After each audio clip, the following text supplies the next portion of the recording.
Bonjour à tous, je m'appelle Mathieu Schwers et je suis ravi de vous accueillir pour cette plénière recherche.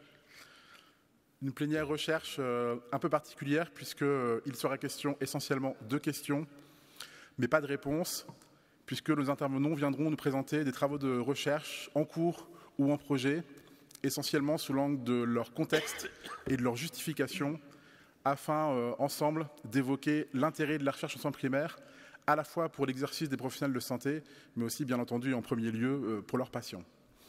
Cette question de la pertinence clinique de la recherche est une question fondamentale, d'autant plus au vu du volume de références qui sont publiées chaque année.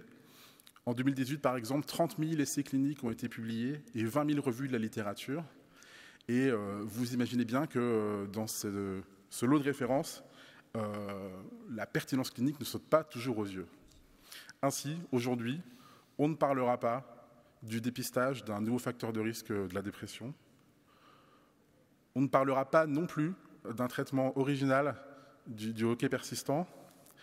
Et promis, on ne parlera pas non plus de la prise en charge d'un problème de santé peu prévalent, mais qui, j'en suis sûr, génère des images mentales douloureuses chez certains d'entre vous. Pour évoquer cette question de la pertinence de la recherche, nos intervenants sont Jean-Yves Lerest, professeur de médecine générale à Brest, qui nous parlera de la prévention des maladies cardiovasculaires.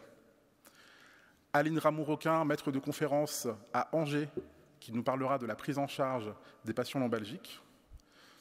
William Bélanger, professeur de médecine générale à Angers également, qui évoquera le dépistage de la fibrose hépatique.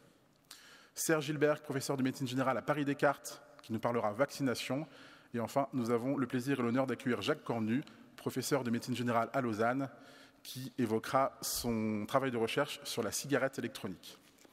Chaque intervention durera une dizaine de minutes et sera suivie d'une dizaine de minutes de questions avec la salle.